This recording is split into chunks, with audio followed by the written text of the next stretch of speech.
Ayan mga ka-vlogs, may mga naririnig akong fireworks kaya lumabas ako. Gabi na eh, ano na ba? 7:53. Ayan o, sing buwan. Ano bang ano ngayon?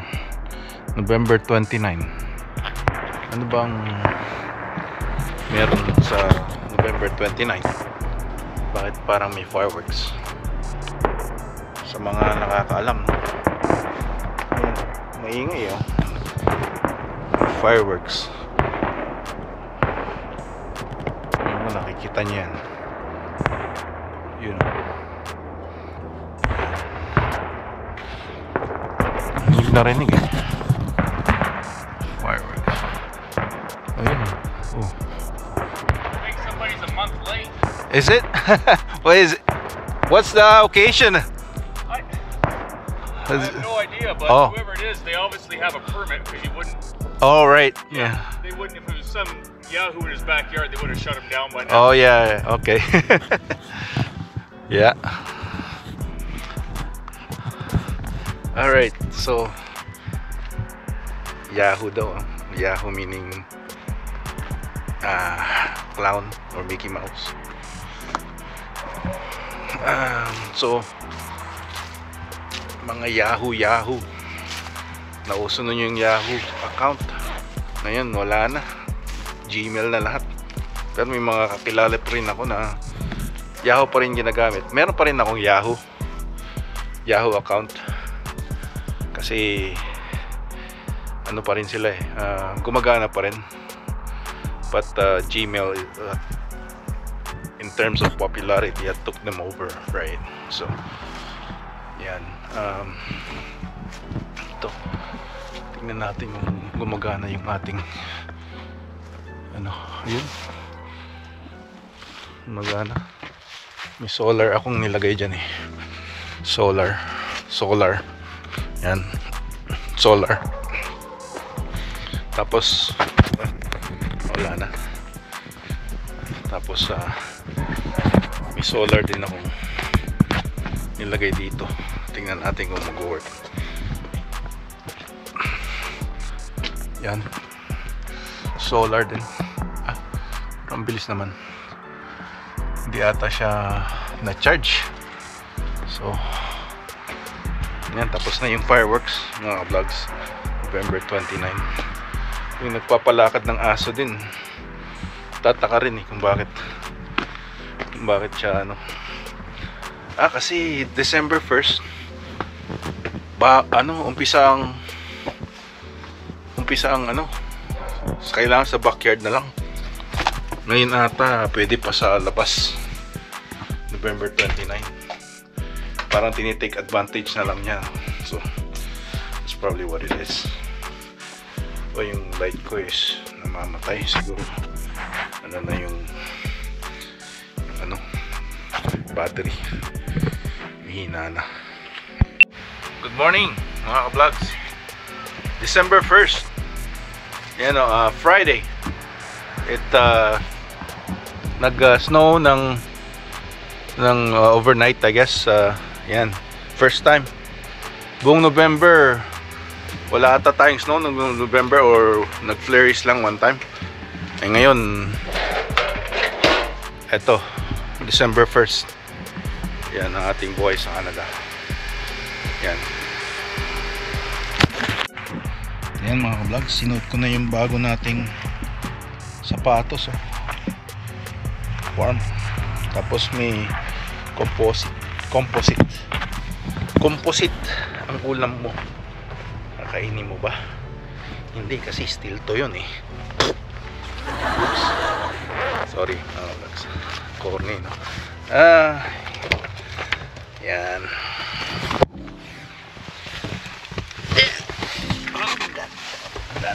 Ating sapatos. Salamat sa Diyos. Ayan, at yung mga snow na. Daan-daan lang tayo. Nasa 50 lang ako dito. Or less pa pag sa kurbada sa corners. kailangan less ka sa corners kaysa sa diretso. Yan. Siya nga pala, no, shoutout kay Kabayan Montreal, no.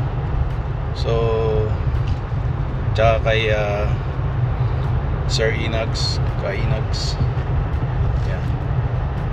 Yung sa huling vlog natin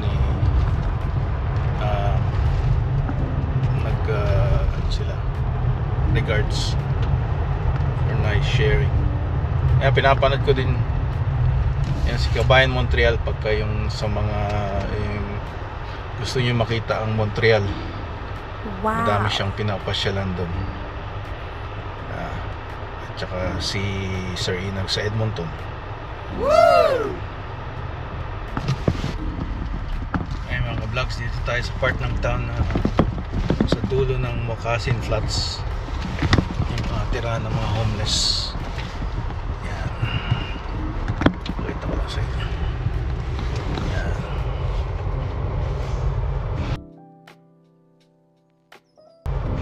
Mga mga used clothing yung mga tirahan nila. Left tayo dito.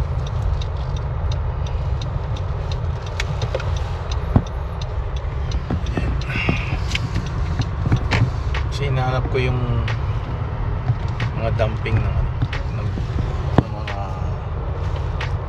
cardboard yan. Kaso nakalagay doon na dump refuse. Yung si Haring Araw natin. Yan. Ito yung part of town na dito naglalagay yung mga ito pala yung dyaryo na ngayon, Princhard Citizen. Naglalagay yung mga homeless ba. Yan. Yan. Sa gabi, sa hapon walang to walang katao-tao dito except sa mga taong naglalakad, taga dito ba na homeless. Kayang ng Canada, no? Mayaman na country pero bakit dumadami yung homeless? Anong dahilan? Sa drugs? Sa kulang ng opportunity? Hindi mo masasabing kulang ng opportunity dahil ayan, baka nagdidil ng drugs yung mga yan. Dahil maraming naman trabaho dito, maraming businesses. Tapos yung programa ng mga government pinapaikot naman sa mga citizens, sa permanent resident. Pinapaikot pa nga sa mga turista. Ngayon, pwede naman pagtrabaho, work permit, tourist to work permit visa. So maraming opportunity, no? Diskarte lang talaga. Naalala ko nung bata pa ako, sabi ng airpod ko, si daddy, na once na umano ka na sa drugs, yan, masira na buhay mo. Wow.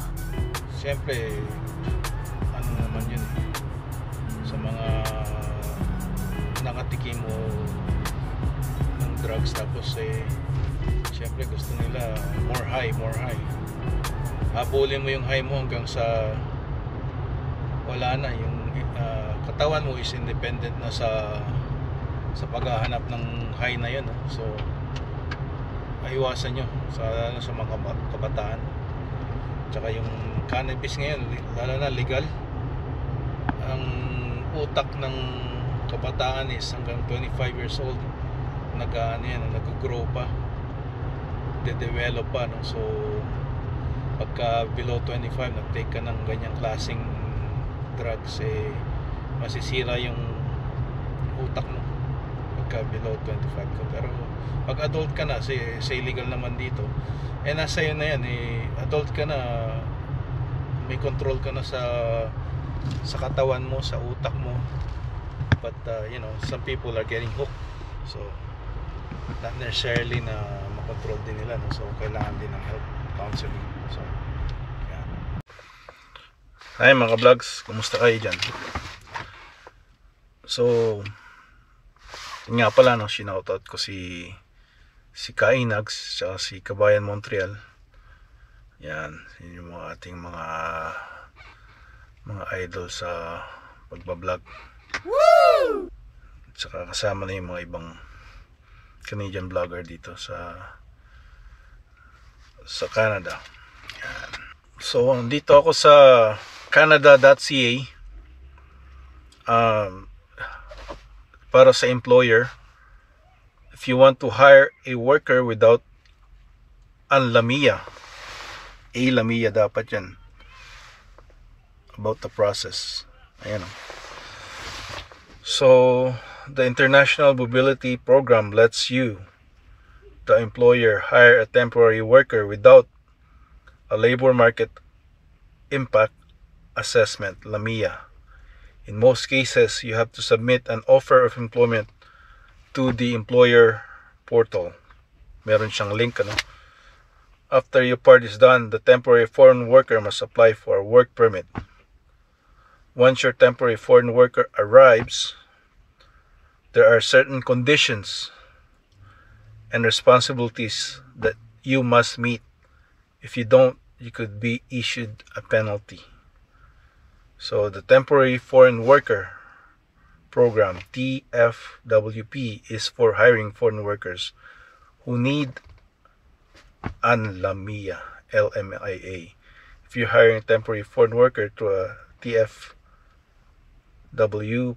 find out more about that process.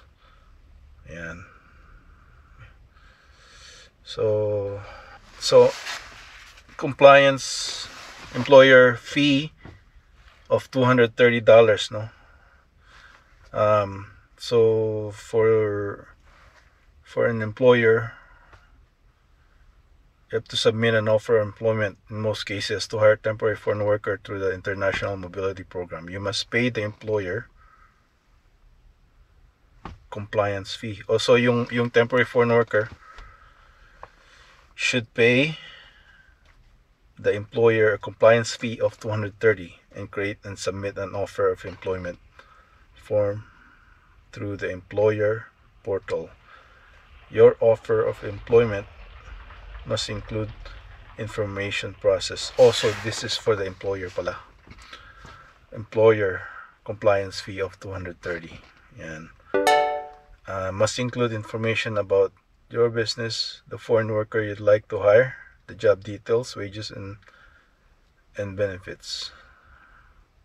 Tapos andito rin kung if you want to hire a French speaking bilingual worker outside Quebec. And so if you hire a temporary worker who has an open work permit, you don't need to submit an offer of employment form or pay the employer compliance fee. So pag may work permit na pala yung foreign worker, no need to pay the employer compliance fee. An open work permit allows the permit holder to work for any Canadian employer. Employer compliance exception. So andito lahat sa sa canada.ca if you want some information and applying for work permit. Lahat. So in the next couple years, kailangan talaga ng Canada ng worker kasi marami nang nagre-retire. Tsaka siyempre siguro dahil sa weather nga, likewise ang mga kasukasuan ng mga Canadians, siyempre parang hindi masyado madali yung dugo dahil nga sa lamig. Kaya kailangan magano talaga, mag-hire ng, tsaka yung population ng Canada is not as big as the United States, or yung workforce ng Canada is very small, right? So yun, yeah, the more workers in Canada, the more taxes and the better it is for the government, right? So that's why they're opening up the immigration processes dito sa Canada. Ayan, mga vlogs.